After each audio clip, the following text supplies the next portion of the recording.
Ndị ba ekene m unu. Asị m ka ọ dị na n'Igbo na mma. Esikwa ka nke echiri ya zelu. Dịka o si dị, ya bụ Eastern News 24 ka isi wetelu na ya bụ ozi nnukwu ozi dị oke mkpa gbasịta maka ya bụ ife na-eme n'obodo a nọ n'ime ya and nwere ụwa na-azọ n'ala Igbo. Anyị n'ụbọchị nke taa ewetelu unu okwu bụ ihe na-akpa the old Eastern region. Ya bụ okwu anyị wetelu n'ụbọchị nke taa site n'aka one of the head na Anambra, so ọkwa ya gbagote one of the government aid lawmaker na Anambra. Ọ bụgasị ife okwu gbasịta maka Maazị Nnamdi Kanu and the start home nke a na-eme and ife ga-eme ka ife wee dị mma. So gee ya bụ ife ka ife o kwuru n'ụdị nke ya fụ alụ ọ tụrụ n'ụdị nke ya gbasịta maka ya bụ ife na-eme na Eastern region and nwere ụwa na-azụ n'ala Igbo. Ana gbasịta maka Maazị Nnamdi Kanu's ladies. You can say if you drop what I feature in your alcohol, you drink again. All right, about you, sir. Thing has started, of course, you know the issue of Nnamdi Kanu and the release and all of that. But I want to see how far-reaching this confidence-building measure by some of these governors is actually helping to give the people some motivation to come out, especially on Mondays. But today we're going to be talking to the people from Anambra State. The Commissioner for Information, Anambra State, joins us. Mr. Law Mefo joins us via Zoom. Mr. Mefo, thank you so much for coming on the program. Thank you. Thank you for hosting me. Thank you. Good morning, Nigerians. All right, welcome. So let's begin with an assessment of the impact of some of the efforts by the Governor Soludo-led administration on this particular issue, because whatever affects the Southeast affects Nigeria, because we are all one Nigeria. And at the end of the day, from every Monday for maybe 2 to 3 years now, this issue has been there. And you can imagine the economic loss as far as people not going out. And these are very industrious people as far as Nigeria is concerned. So this going out to say, come out and sell your wares, sell your goods, nothing will happen. Is it really working? You are right. The problem has been on for 2 to 3 years now. If you do the math, it was declared, I think, 30th of August, 2021, following the extraordinary rendition of Nnamdi Kanu from Kenya to Nigeria. That happened, I think, July 17th, December 2021. And since then, till now, there has been sit-at-home in varying degrees. Yes, the governors of the Southeast are worried about that because of the economic implications, particularly Governor Soludo. He has adopted a measure. Yes, he gave an order that the markets should open, but it's following through, going beyond the law and order enforcement to moral suasion. What Soludo is doing is what you may call a confidence building. It is moving from market to market to encourage the traders to come out and trade. It is not wielding the big stick or holding the hammer. No. It is saying, come out. I will ensure security so that you can allow the Southeast, particularly Anambra economy, to run on an even keel. And that is a non-kinetic approach, or persuasion, which I believe is the way to go. The success, I can measure it based on the people we see. Yes, all the shops are not open, no doubt, but increasing number of shops are opening. Because each market we visit every Monday, we are received by traders. And where the governor addresses them and reassures them that they need to really reopen. This is not to say that Governor Soludo is unaware of the reason why we even have a sit-at-home in the first place. No. He is worried about the detention, the continued incarceration of Nnamdi Kanu as much as any other Igbo man. Perhaps more than most Igbo men, and I'll tell you why. You know, since Nnamdi Kanu was extraordinarily renditioned back to Nigeria, Soludo is the only Southeastern governor that has visited him, to the best of my knowledge, in the DSS detention facility. And if you even go back in time, in 2017, when Nnamdi Kanu was heard for the first time, Soludo was the first Igbo leader to visit him in Kuje prison. I know so because I was with him on that trip. And thereafter, he addressed a world press conference in Chelsea Hotel in Abuja, demanding the release of Nnamdi Kanu. And that began the process that culminated in his bail, and the rest is history. Now, an extraordinary condition, which you may call a state kidnap or code. You see, there is a reason the governors should be concerned, particularly Governor Chuguma Soludo, and I want to reduce the reasons to figures. You know, as of December 2022, the International Center for Investigative Reporting, ICIR, reported that we had 71 sit-at-home in the Southeast, resulting in the loss of 5.3 trillion, reduced to dollar based on the exchange prevailing then. It was $12.2 billion in 1 year. In fact, in less than 1 year. I'm projecting further. The same peer review projected that by August 2024, the Southeast Nigeria could have experienced about 300 sit-at-home events, and this will result in a loss of revenue of about 20 trillion naira. This is serious. And there is also another peer review done by SBM Intelligence. It said that the Southeast region, looking at the transport sector alone, was losing 10 to 13 billion naira in the transport industry alone every day. Now, if this peer review is not understood, our own SNIDA and the National Bureau of Statistics report noted that the Southeast would lose or had lost an estimated 75 billion naira every Monday on nano and micro businesses alone.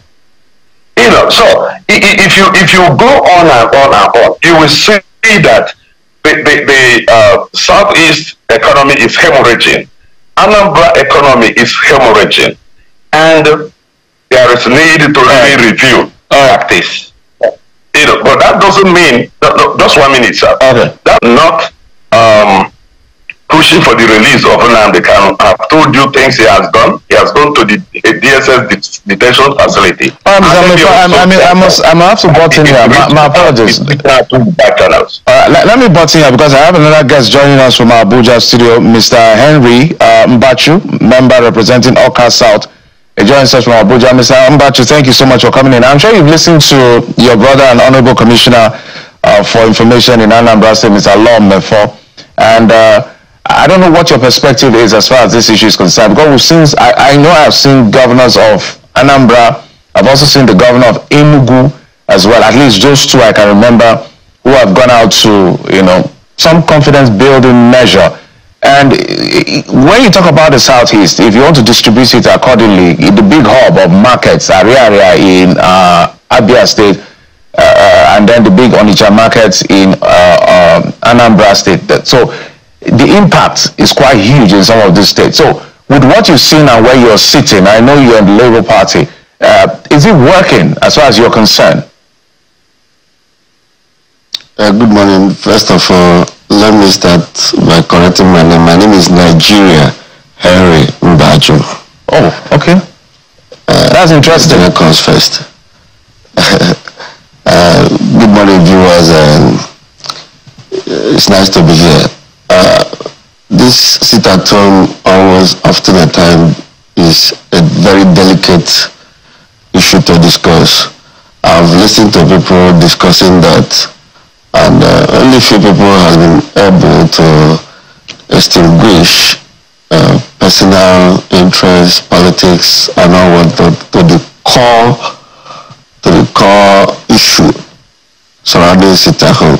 Sit at home was organically introduced by the people, though there was not enforcement of it.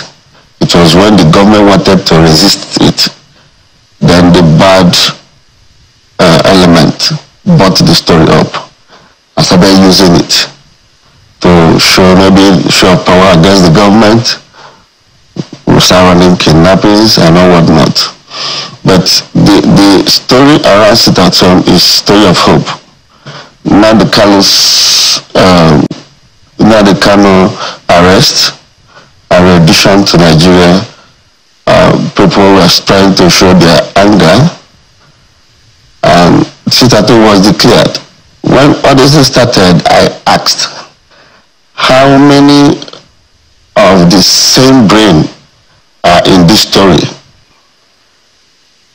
One particular thing about us in Igbo land is that once we see anything about agitation, we withdraw and we plan to be sent. Now the Kanu was not the only one doing agitation, and Sunday was also there, but the leaders of Yoruba nation were part of Sunday agitation. You have to be there, you have to be involved for correction, for direction. In the case of what we are suffering now in Southeast, it's abstinence of the same brains. We call them same brain, not that the other side is not sent to, but whereby the leader is supposed to be involved in the IPOB stuff and give direction, give protection when necessary, and even give extinction when it's needed. Now, it's in the hands of the people we can't actually control. They're using it for various things. But having said that, you see, the very vital thing that drives the economy and society is hope. I don't want to dwell in the numbers of how much we have lost and how much we have gained, because I don't trust the data that are coming from Southeast. It can difficultly tax main market. We have not effectively taxed them, so how do we know the figures? But this projection. But what we have lost actually, which is bleeding, is human life, is hope that people have in the system. We have also lost the strong value of words of a governor that's supposed to be a law. Ms. Mbachu, without trying to butt in, just my question was, so that we manage time, the effort of the government, is it far-reaching enough so that we can continue? I'm getting there now. The effort of the government is to encourage the citizens to come out. But the citizens are not taking it. Maybe the message was passed wrongly. I have heard the governor saying, if you don't open on Monday, we will seal your shop. If security is provided and you encourage people to come out on Monday, be there with them, which the governor is trying to do, I think it's a good one. But what are we doing that are feasible by the political leaders that actually show the people that, okay, this is going to end? We're not seeing it. People are not seeing the effort by the political elite that will show that this will end. We talk about kinetic and non-kinetic approach. What we are seeing is the kinetic approach, non-kinetic approach. What are the senators doing? What are the House of Rep members doing? What are the governors doing? Together, cohesion, not in isolation. What are even us, the House of Assembly members, doing? It's going to be a cohesive approach towards it so that people can see it. Not when A is doing this, B will be telling another story. We have to work together to ask for release of Nnamdi Kanu. Honorable Nigeria, first of all, we must establish that the indigenous people of Biafra group is a proscribed group, and to that effect, we can also talk about the declaration of Mr. Simon Ekpa as a wanted person, his arrest in Finland, and his release. So it's a proscribed group. But you've spoken to some important issues, which is the lack of cohesion among the governors, and that's where I want to dwell on really, because we saw a few months back the governor of Imo State leading other Southeast governors to meet with Mr. President, in fact, including other Igbo leaders to meet with Mr. President on the concern about Southeast security. And I believe the sit-at-home order was one of the huge talking points, I imagine, at the meeting.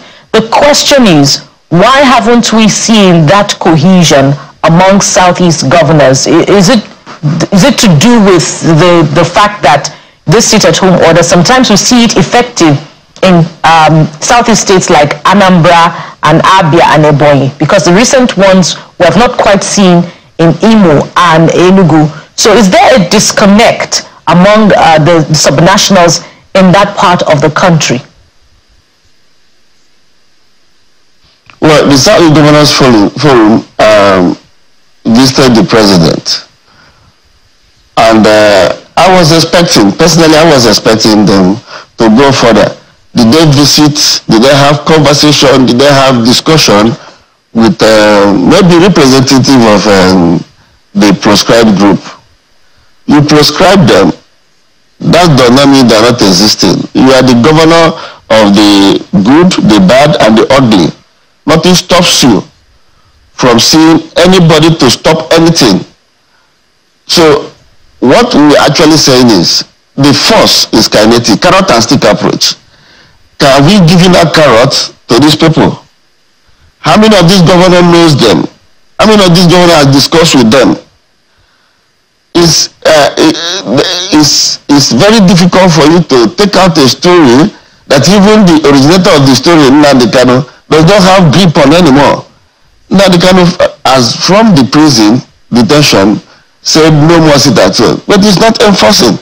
All right. Impossible. People are still sitting at home. So that's what you expect to see. More of the carrot approach. That's what you expect to see. Let's take it now to Mr. Mefo, the Honorable Commissioner for Information in Anambra State. You have listened to him. And besides that, was the demand for the release of Nnamdi Kanu, was it top on the agenda in that discourse between Southeast governors and the federal government that was held a few months back? And if not, what is the current state of the demand for his release? And if he's released anyway, will it be the end to this sit-at-home order in the Southeast? Yeah, it was certainly top on the agenda. And that shows that the issue is beyond the Southeast. The national issue is a political issue. And you just recognized and record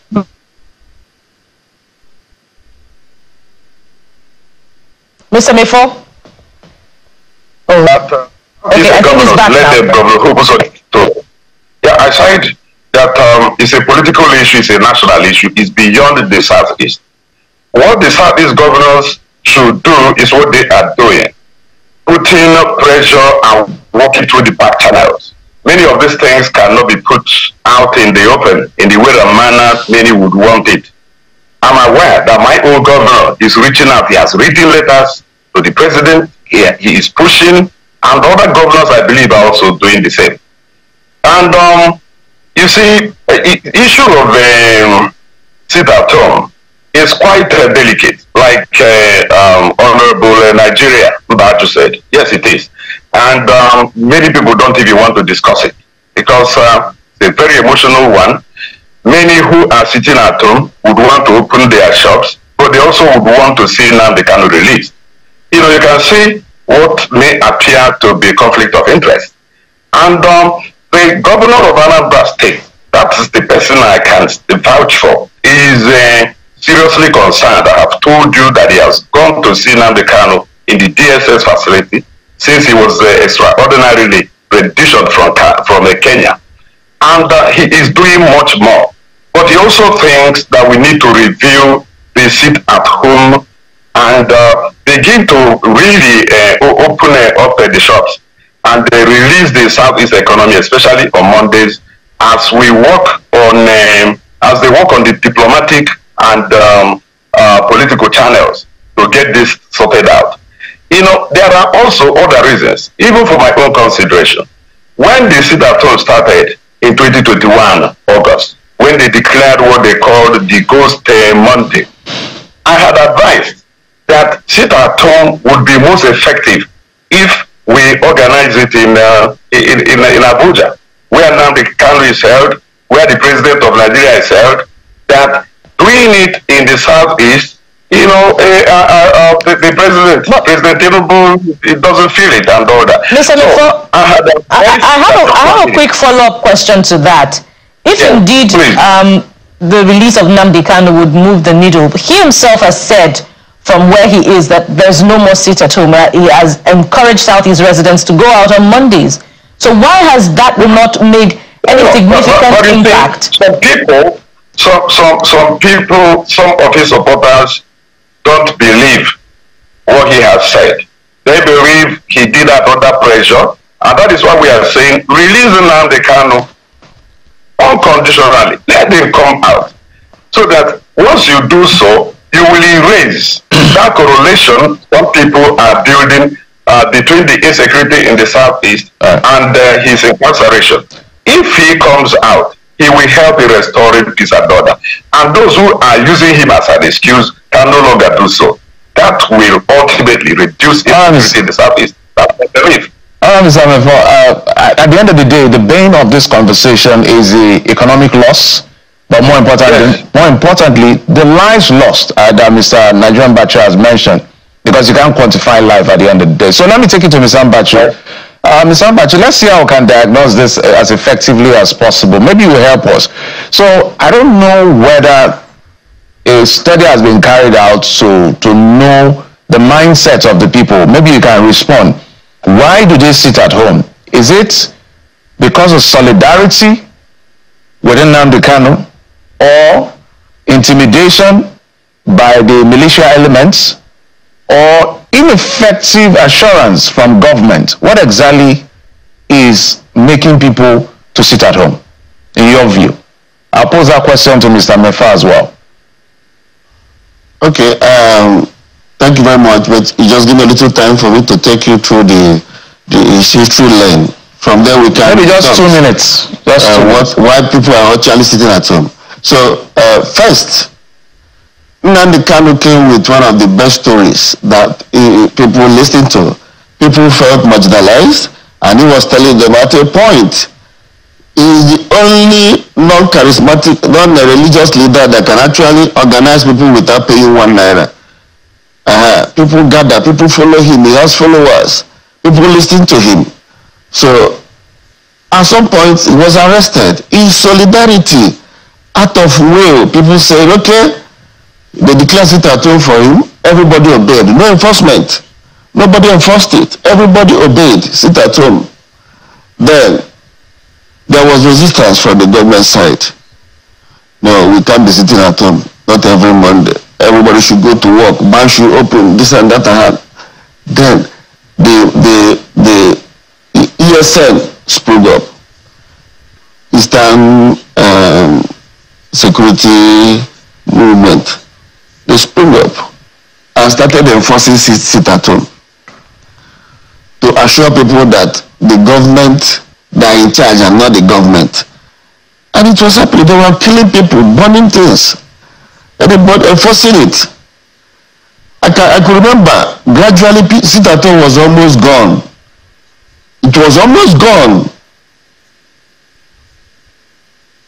2 years ago, some banks in Oka were almost opening, markets were opening. During the governor's inaugural speech, he also visited the sit at home. And that sparked it up again. I think what we should do is let's zero publicity on our actions we are doing to bring back Mondays as an active day. Let's zero publicity there. Let's not politicize it. Let's not publicize it.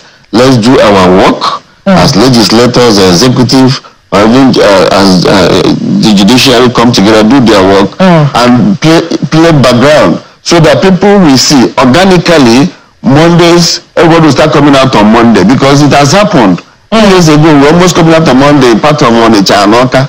So, Honorable Nigeria, people don't like what you call confrontational with what they believe in. All right. Now the Kanu'S story was a belief. Then secondly, he needs to come out. Everybody, all hands must be on deck for him to come out. A competent court has given him bail.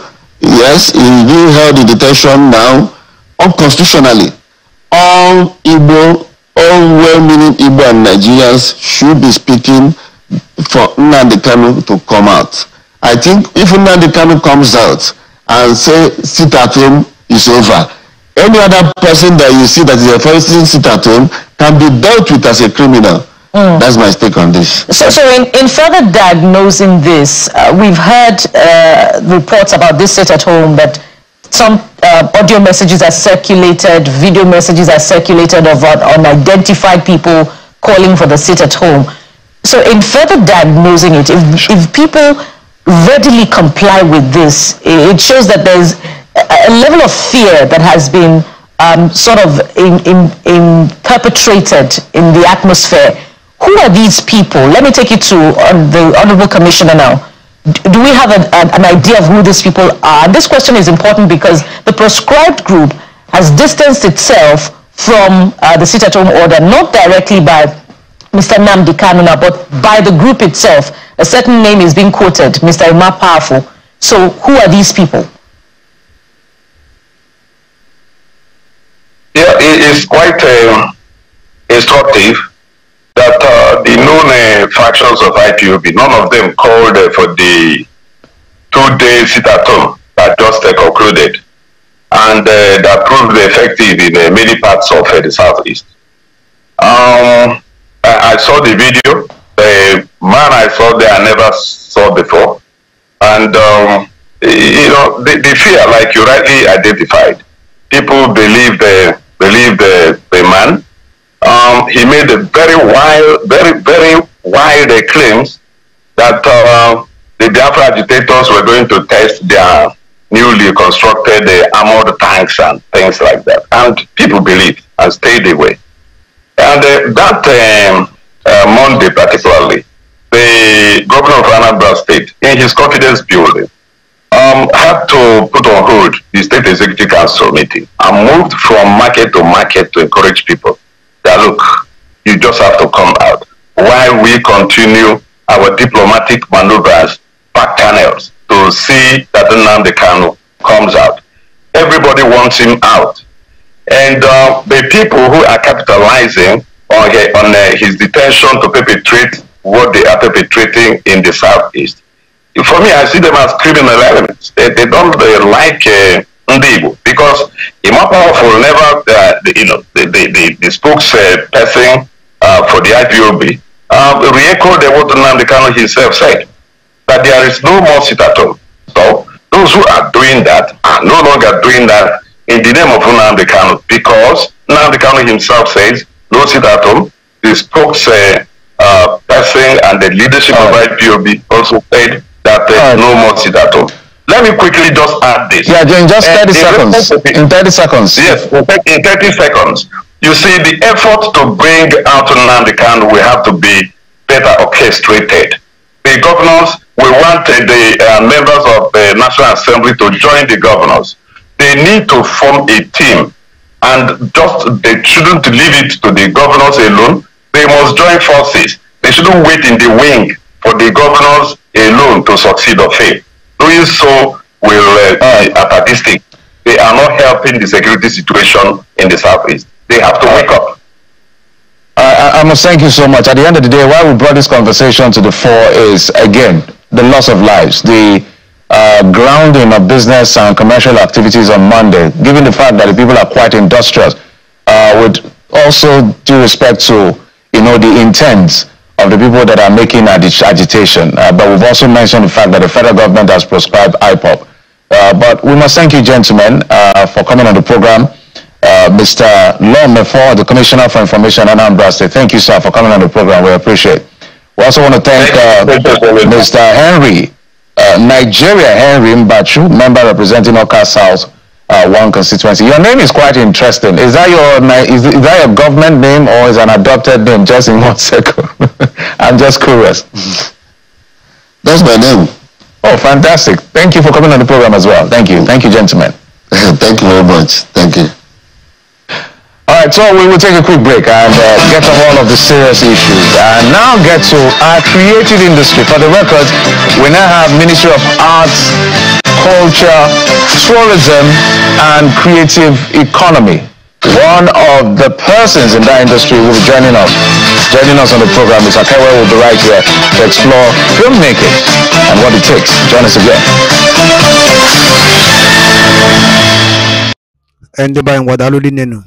Una no gonna if one of the former aid, government aid, Anambra, if you kuniru akwụkwọ no din kia gbasta maka ya bụ ife a ga-eme ka ihe wee dị mma ana gbasta maka nwere onwe ndị Igbo na-azọ ọzọ dị ka ibia bụ ka ife were ikwu gbasta maka ya bụ ife ndị a na-atọgasị aka okwu maka start home okwu maka Maazị Nnamdi Kanu so ka ife were ikwu no din nke gị gbasta maka ya bụ ife ndị a niile okwu drop ya na Eastern News 24 baba si wena wetara onye bụ ozi nkwụzi dị oke mkpa mmanụ kemesịa na ụmụnne m